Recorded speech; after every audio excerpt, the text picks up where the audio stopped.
इस वीडियो में आपको बीएससी नर्सिंग और बीए एसएलपी के बारे में बताया जाएगा, जैसा कि यह इन दो कोर्स में क्या क्या सिखाए जाते हैं। इन दो कोर्स करने के बाद स्टूडेंट को कहाँ कहाँ जॉब मिल सकते हैं, इसके और किस में जॉब मिलने का चांसेस ज़्यादा है उसके बारे में बताया जाएगा। आप जानते ही होंगे कि बीएससी नर्सिंग ये 4 साल का कोर्स है और इसके लिए कुछ यूनिवर्सिटी है जो अपना टेस्ट कंडक्ट करते हैं, लेकिन प्राइवेट कॉलेज में डायरेक्ट एडमिशन होते हैं।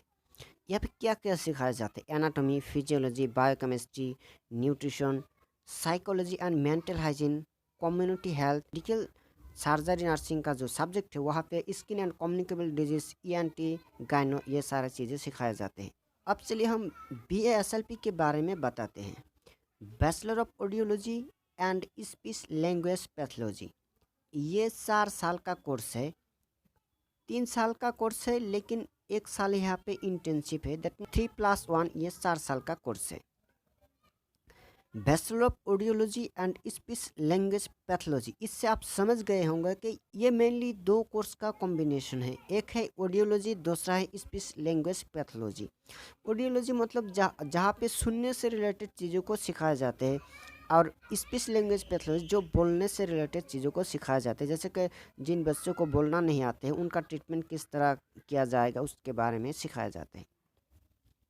यहाँ पे क्या क्या सब्जेक्ट है, जैसे कि physiology and anatomy of hearing and hearing system, language science, psychology, voice and disorder, side language disorder, paediatric audiology, hearing aids and technology, ये कुछ मेन सब्जेक्ट है। इससे भी और ज़्यादा बहुत सारे सब्जेक्ट पढ़ाए जाते हैं। मैंने सिर्फ कुछ इंपॉर्टेंट सब्जेक्ट लिए हैं ताकि आपको एक थोड़ा सा मालूम हो जाए कि क्या क्या सिखाए जाते हैं।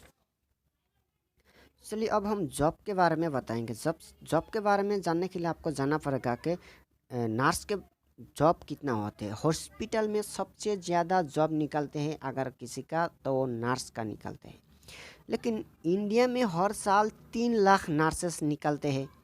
इंडिया में अभी 8,692 नर्सिंग कॉलेज है, जहाँ पे 3,23,113 सीट है। ये 2019 का सरकारी डाटा है। Ministry of health and family welfare का डेटा है।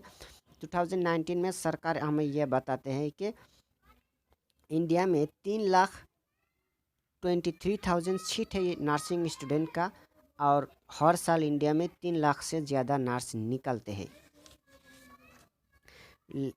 ठीक है, ये था कितना नर्स निकलते हैं। अगर हम उनका इंडिया में नर्सेस का शॉर्टेज की अगर हम बात करें, तो ये डाटा है central for disease dynamics, economics and policy के जो डेटा है उसके हिसाब से इंडिया में 2 मिलियन नर्सेस की कमी है।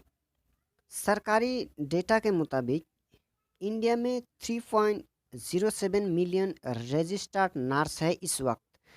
लेकिन association of nurse executive India, उनका जो प्रेसिडेंट है उसके हिसाब उन्होंने ये बताया कि सरकार का जो हिसाब है, that means 3.07 million nurse registered nurse के बारे में सरकार ने जो डेटा दी है ये एक्यूरेट नहीं है। क्योंकि जिन नर्स का मौत हो गया है या तो जिन नर्स का रिटायर्ड हुआ है उसका यहाँ पे इंक्लूड हुआ है या नहीं, उसके बारे में नर्सिंग काउंसिल ने क्लियरिफाई नहीं की है। इसलिए उन लोगों का यह कहना है कि ये जो सरकारी डेटा है ये एक्यूरेट नहीं है। जो भी हो, इंडिया में तकरीबन 3 मिलियन रजिस्टर्ड नर्स है। मतलब आप समझ गए होंगे कि नर्स, बहुत सारे नर्स हर साल निकलते हैं और उनका जॉब भी बहुत मिलने का चांसेस है। लेकिन क्या होता है कि इंडिया से बहुत सारे नर्स बाहर जाते हैं, क्योंकि वहाँ पे उन लोगों को वैल्यू थोड़ा ज़्यादा मिलते हैं, पैसा भी ज़्यादा मिलते हैं।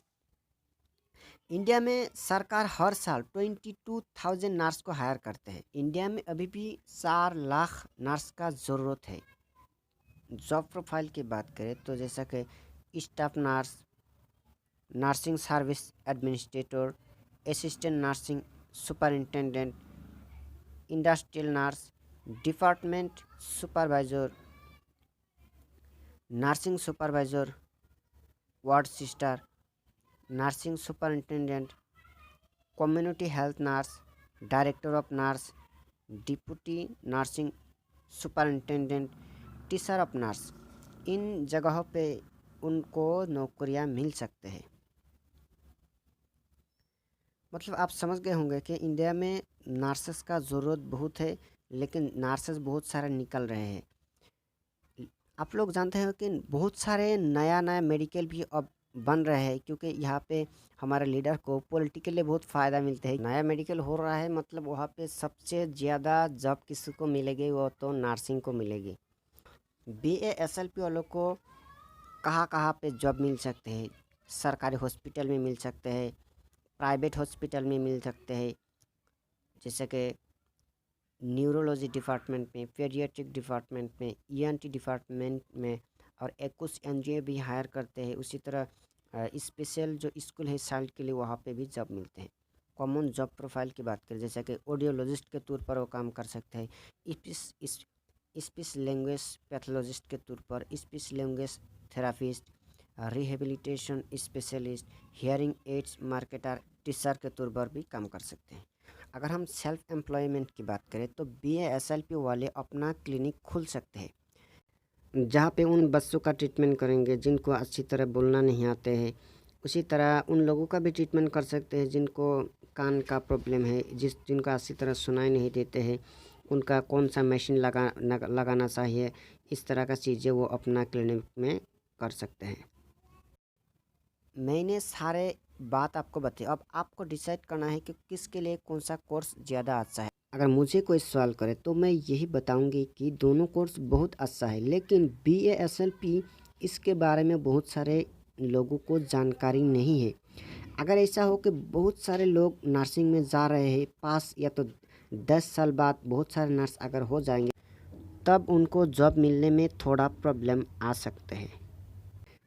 लेकिन BASLP क्योंकि इसका जॉब उतना नहीं है, लेकिन जितना चाहिए उतना स्टूडेंट नहीं है, उन स्टूडेंट को उतना मालूम नहीं है, इसलिए इनको जॉब मिलने का चांसेस अब भी बहुत ज़्यादा है। अगर हम सरकारी जॉब की बात करें तो दोनों को सरकारी जॉब मिलते हैं, जैसे कि मैं पहले बताया, लेकिन नर्सेस को सरकारी जॉब मिलने का चांसेस थोड़ा ज़्यादा है, क्योंकि मेडिकल में सबसे ज़्यादा जॉब अगर किसी को मिलते हैं तो वो नर्सेस को मिलते हैं। लेकिन अगर हम सेल्फ एम्प्लॉयमेंट की बात करें तो BASLP का ज़्यादा अच्छा है, क्योंकि वो अपना क्लिनिक खोल सकते हैं जहाँ पे बच्चों का ट्रीटमेंट कर सकते हैं, या तो जो जिनको कान का प्रॉब्लम है उनका ट्रीटमेंट कर सकते हैं। दैट मीन्स सेल्फ एम्प्लॉयमेंट में BASLP वाले ज़्यादा अच्छा है। इसके अलावा अगर आपको कोई जानकारी चाहिए तो आप कमेंट कर सकते हैं, मैं जवाब देने की कोशिश करूँगा। अगर आप इस वीडियो को एक लाइक करेंगे तो यूट्यूब की तरफ से ज़्यादा लोगों को ये वीडियो फैलाएगा, इसलिए एक लाइक ज़रूर करें ताकि यूट्यूब की तरफ से हमारे वीडियो को ज़्यादा से ज़्यादा लोगों तक फैलाए। अगर आपको ये वीडियो इन्फॉर्मेटिव लगा है तो हमारे चैनल को ज़रूर सब्सक्राइब करें, साथ ही साथ ऑल नोटिफिकेशन आइकन क्लिक कीजिए ताकि हमारे आने वाले वीडियो का नोटिफिकेशन आपको मिल जाए सबसे पहले।